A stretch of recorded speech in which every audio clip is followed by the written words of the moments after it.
Incredibly busy. He does a bunch of shows, Celebrity Family Feud, Little Big Shots. Now he's got a new revival of Showtime with DePaul. I don't know why I'm giving him a plug when he's such a... Following the revelations made by Cat Williams and Shannon Sharpe about Hollywood comedians, the public was captivated by even more intriguing information about an interview that happened on Thursday.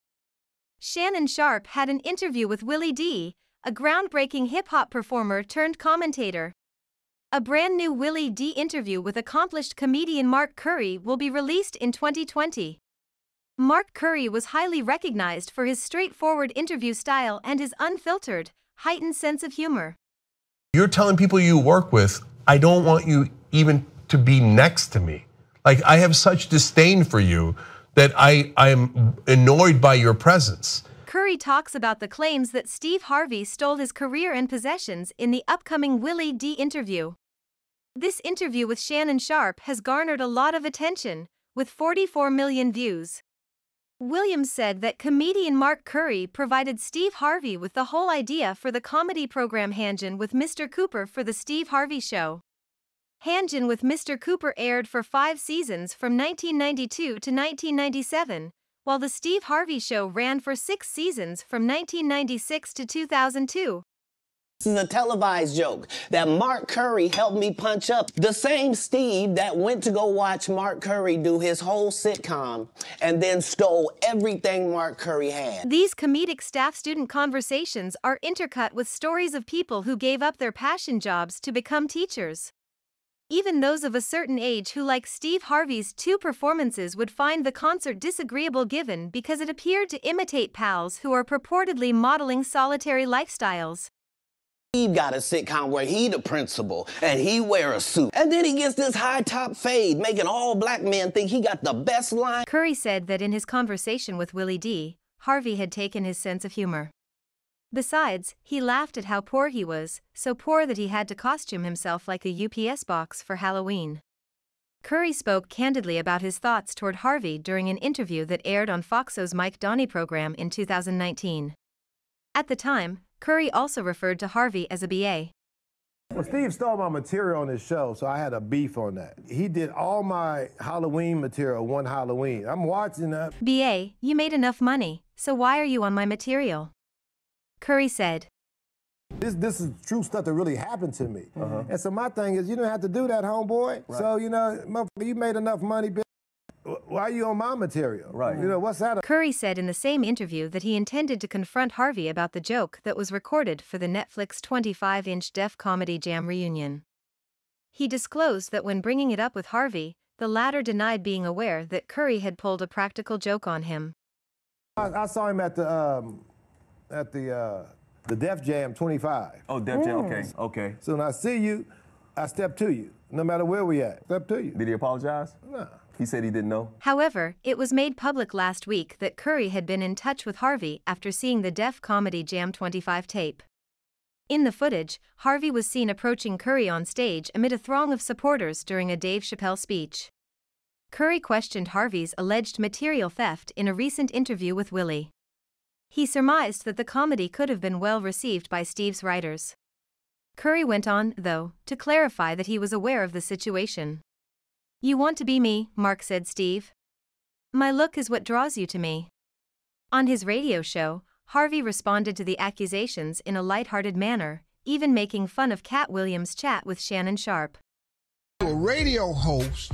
Yes. And now you got a game show? You done stole my whole damn career. I'm finna go on Shannon Sharpe's show and accuse you of... Stephen Curry featured in 5 episodes of the popular television series Hanging with Mr. Cooper from 1992 to 1997.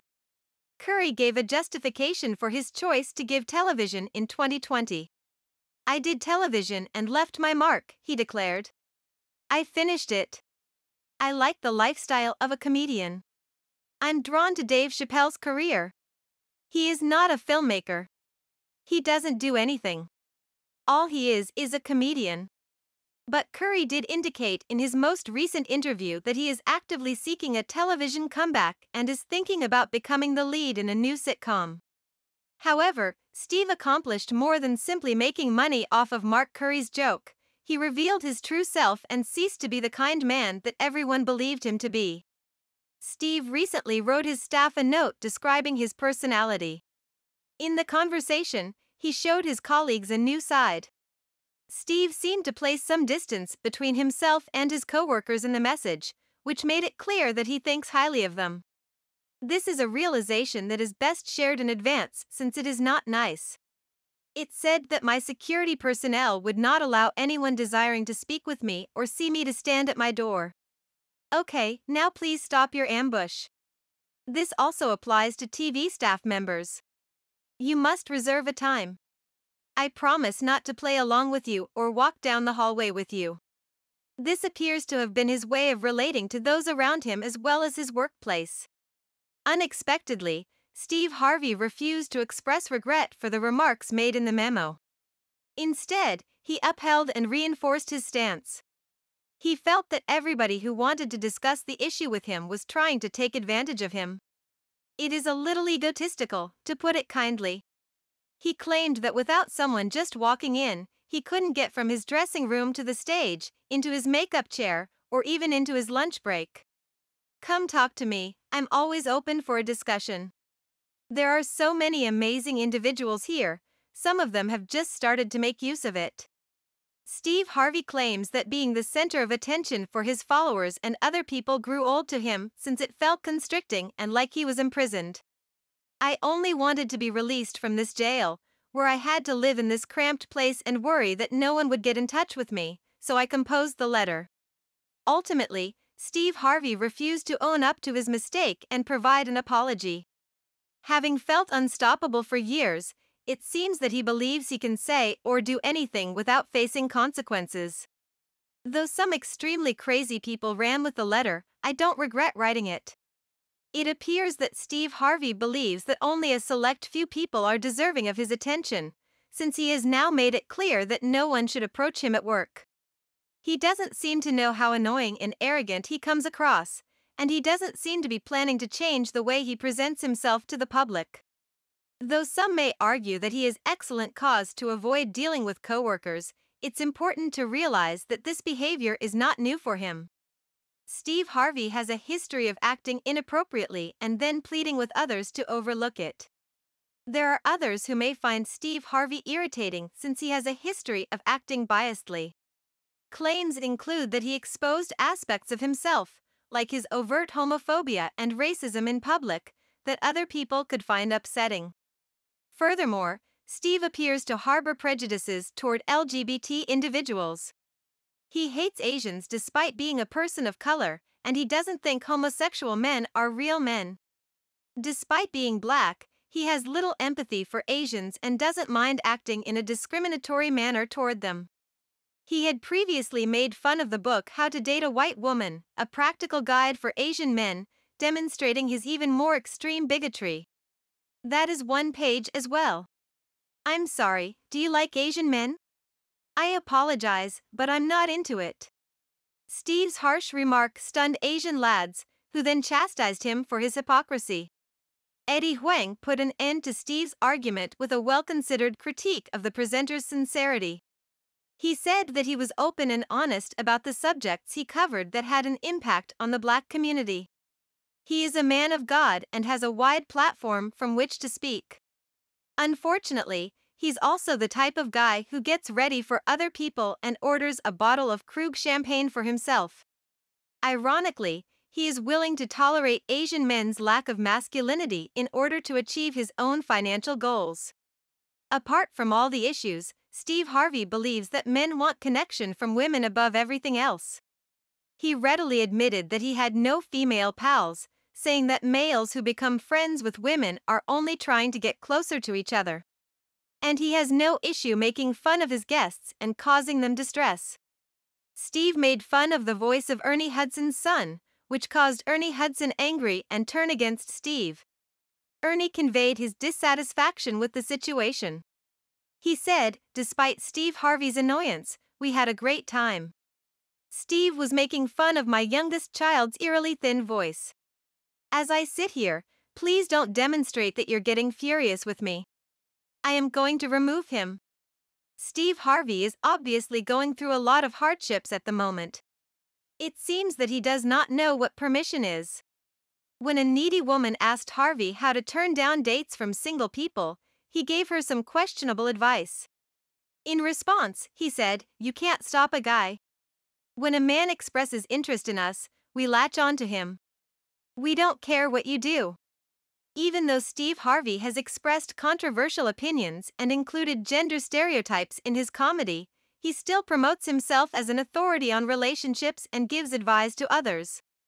It's important to recognize the disarray in his romantic life. Steve doesn't hold back while expressing his opinions and feelings about other people.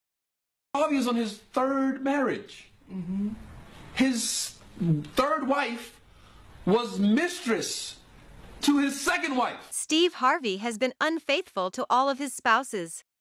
What's even more concerning is that he doesn't recognize its inappropriateness. Instead, he has attempted to justify cheating, but only when it comes to men. He remarked that guys could cheat since so many women are willing to give themselves to a person who is not theirs. Regarding people's religious views and atheists, Steve Harvey is emphatic. Unfortunately, he tends to believe that he is right and everyone else is wrong. When asked about the opinions of atheists, he openly declared that he thought they were morally bankrupt and even called them idiots. "I realize it's unexpected." Atheist, I just walk away. I don't know what to say to you. You know, well, an atheist is someone who doesn't quite believe that there is somebody out there, some God out there. Well, then to me, you're an idiot. Steve Harvey was aware that his words and actions would have consequences. In 2022, he also declared his intention to give doing stand-up comedy due to concerns about cancel culture. It's possible that he was unaware that his time in the limelight was running out.